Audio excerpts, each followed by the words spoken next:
Hi, I'm Sharda Shakti Singh, and together with my daughters, we bring you this tribute to my grandmother, Rajkumari Singh, and to her mother, Alice Bhagwandai Singh, and to her daughter, Pritha Singh, three iconic Guyanese women who made their mark on the world.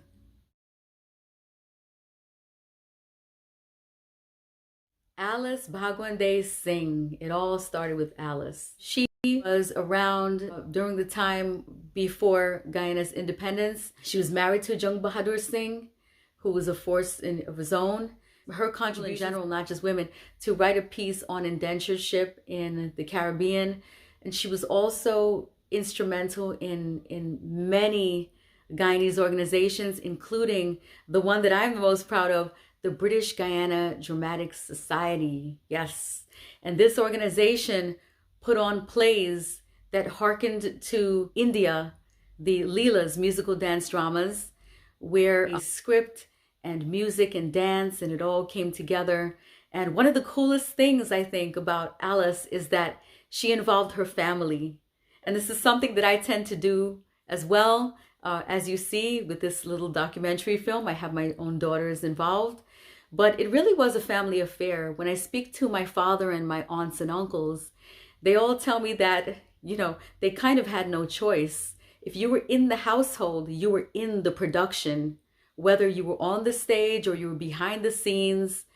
So she was instrumental, of course, in shaping Rajkumari Singh into who she was.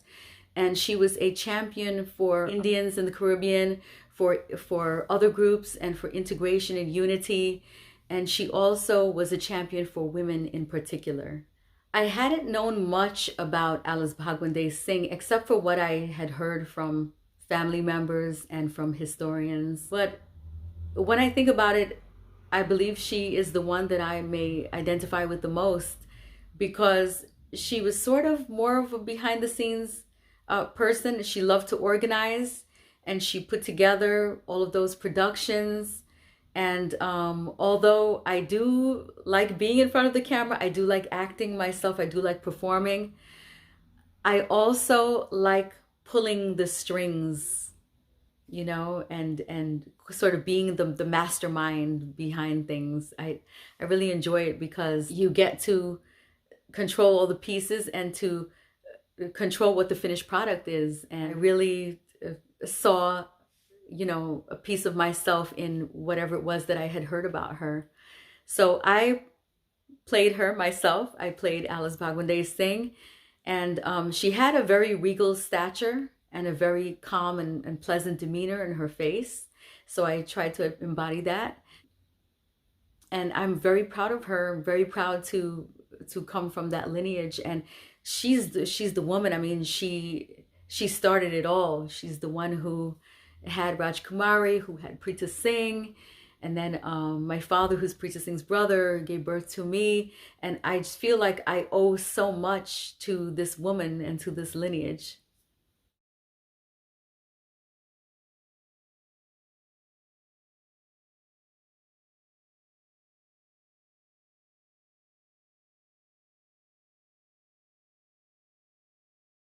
Okay, actors, singers, dancers, we're doing scene 2 of Gitanjali. Gitanjali, take 2.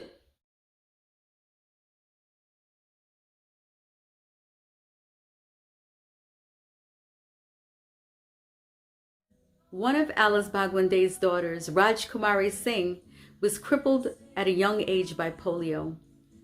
She was therefore homeschooled, and as she was home, she served as a secretary to her father, Dr. Jung Bahadur Singh, for his British Guiana East Indian Association. Being in that household and being able to interface in those circles taught Rajkumari how to collaborate with others and how to weave through politics and social constructs. And she saw some things in this new Guyanese society that she wanted to, and it deeply drove many of her works.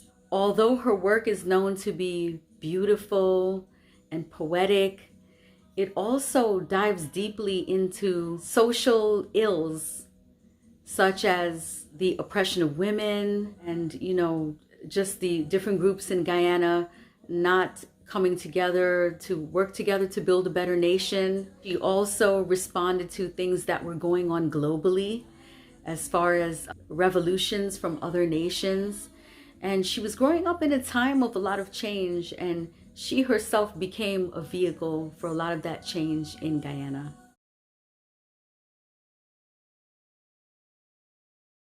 Rajkumari Singh was the Caribbean's first published Indian woman writer, and she was also the first Indo-Caribbean woman broadcaster in the region. She is a Wordsworth McAndrew laureate, and she is also a recipient of Guyana's prestigious Golden Arrowhead Achievement Award. Her essay, I Am a Coolie, attempts to subvert what was previously strictly a derogatory term into a title of pride and of identity and of bonding. And her iconic poem, Paraji, is a fictional account of the first immigrant woman from India to the Caribbean. It is a tribute to the first one. In her poem, No More Kitchery for the Groom, she scathingly criticizes the Hindu tradition of dowry in portraying a groom who is too greedy and keeps asking for more dowry, and the bride's father who stands up for her, and the bride herself who expresses dismay at the tradition. Rajkumari Singh served as secretary to the very first Carifesta, and she was a major part of the vision for that production. She founded a collective of artists known as the Messenger Group. They performed all over Guyana, and one of their most renowned series is known as Heritage. There was Heritage 1 and Heritage 2, which really helped to showcase these artists. And she was also a very important mentor to many other artists. And they would meet at her home, and she provided the forum and the space for this and gave her feedback and sort of kept everyone together. Socially and politically, her vision was for different Guyanese ethnic groups to celebrate their cultures strongly, but also to come together and share those cultures and share that art. She also believed that the way to prosperity and unity in Guyana was for the different ethnic groups to fully integrate in terms of labor and to occupy all of the spaces at the same time together, instead of one group dominating one sector and another group dominating another sector. She believed that, to have equal stake and to have equal understanding and equal economic stance, that there had to be an economic and labor-wise, that there needed to be integration. Now, my daughter Mariam has always had this serious quality to her, and she just kind of always has this gravity that's very earthy, like an earth mother kind of energy, always like grounded, So I had always viewed Rajkumari Singh, my grandmother, I didn't know her for that long. I knew her for the first few years of my life, but from seeing her photographs and hearing my family speak of her, and from whatever memory, whatever recollection I had of her, I always associated her, I always pictured her as sort of a Durga figure. Durga is one of the Hindu goddesses who sits on a tiger, and she sort of controls that tiger, and she exudes strength and control and gentleness as well. So Rajkumari Singh always reminded me of that. And my daughter Mariam has a similar essence and a similar shaped face. And I put the wig on her and the glasses, and I was just taken back at how her energy had transformed. And I was looking at my daughter and thinking, wow, you are my grandmother right now. It was really quite a trip. So without further ado, here is my daughter Mariam playing Rajkumari Singh. Paraji. In my dreams I visualize your dark eyes.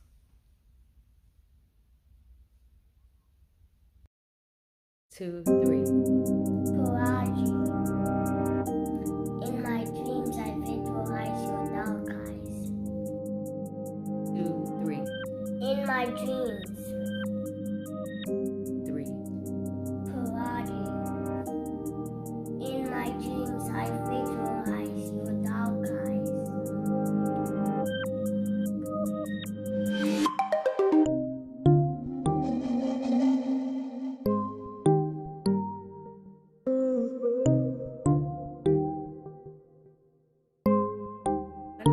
Two, three.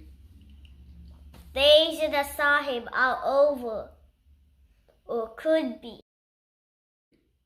Days of the Sahib are over, or could be. 2, 3. Days of the Sahib are over, or could be.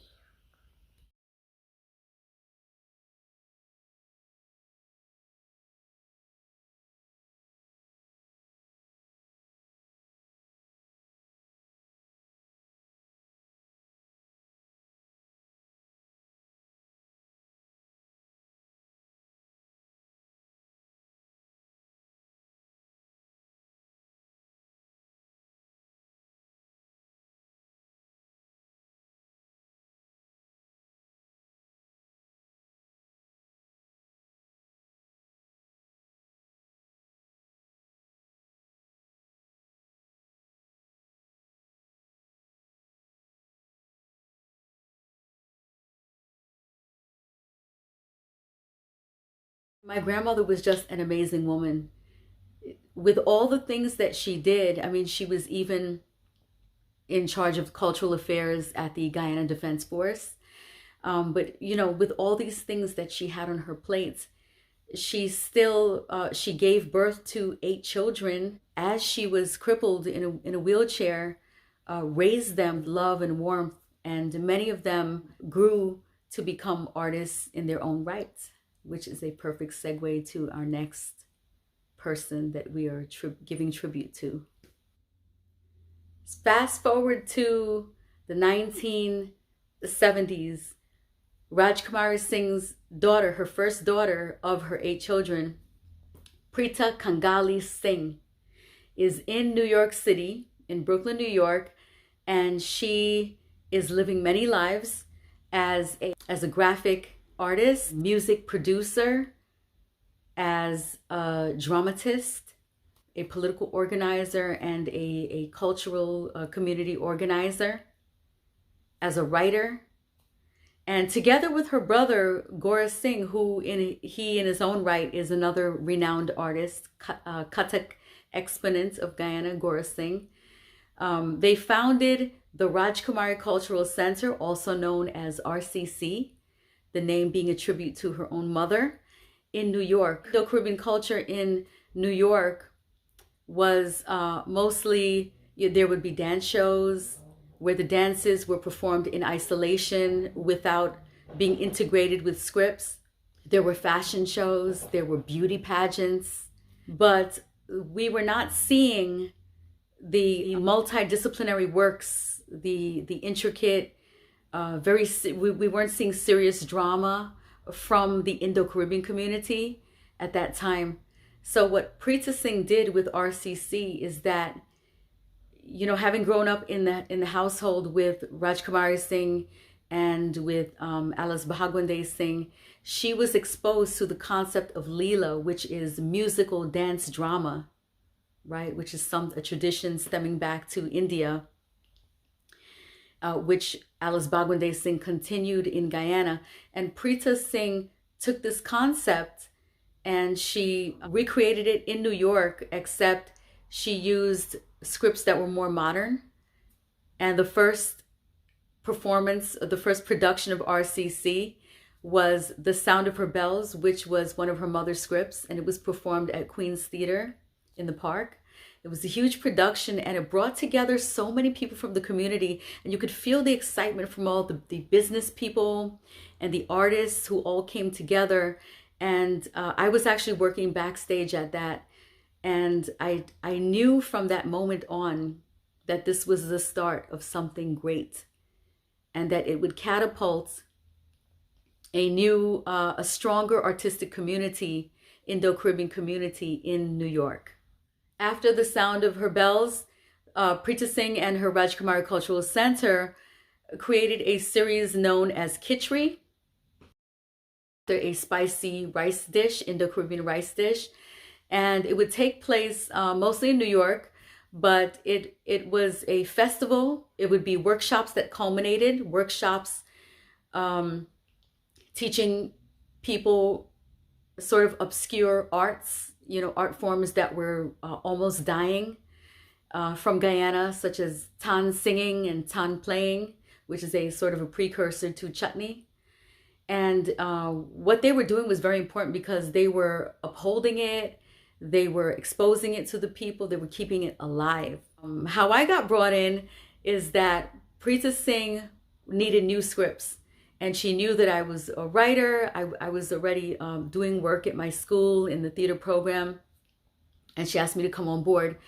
And I must have written about close to 6 or 7 RCC scripts. And it became a part of an almost 2-decade-long time period for RCC, where community would look forward to the Khichdi scripts. The scripts were, and this was from Pritha's guidance, she wanted me to make the scripts funny.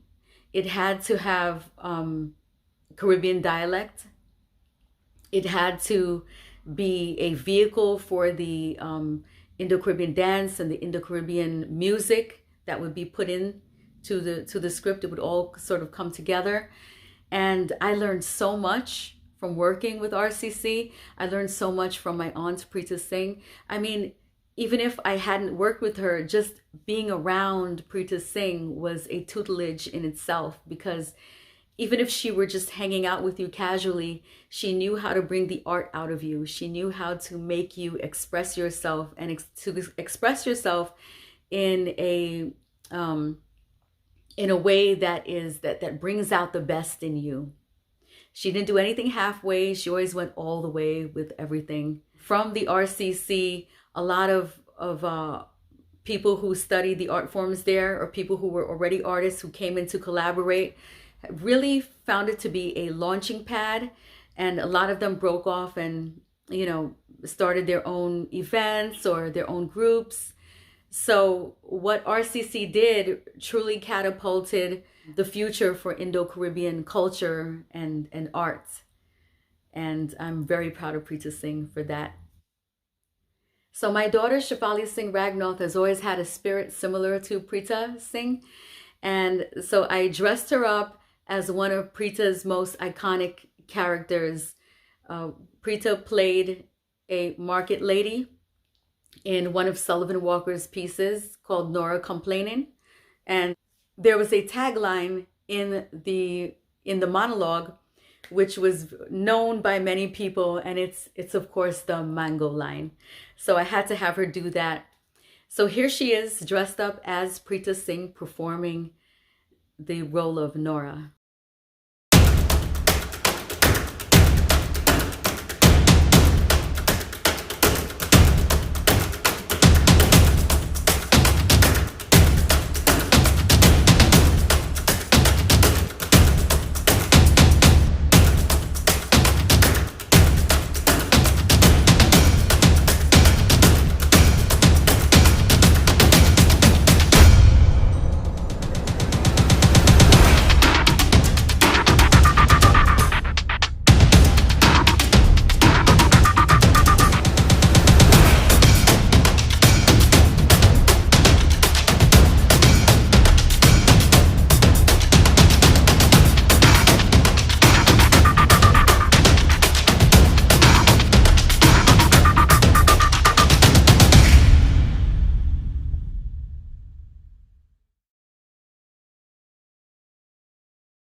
And go.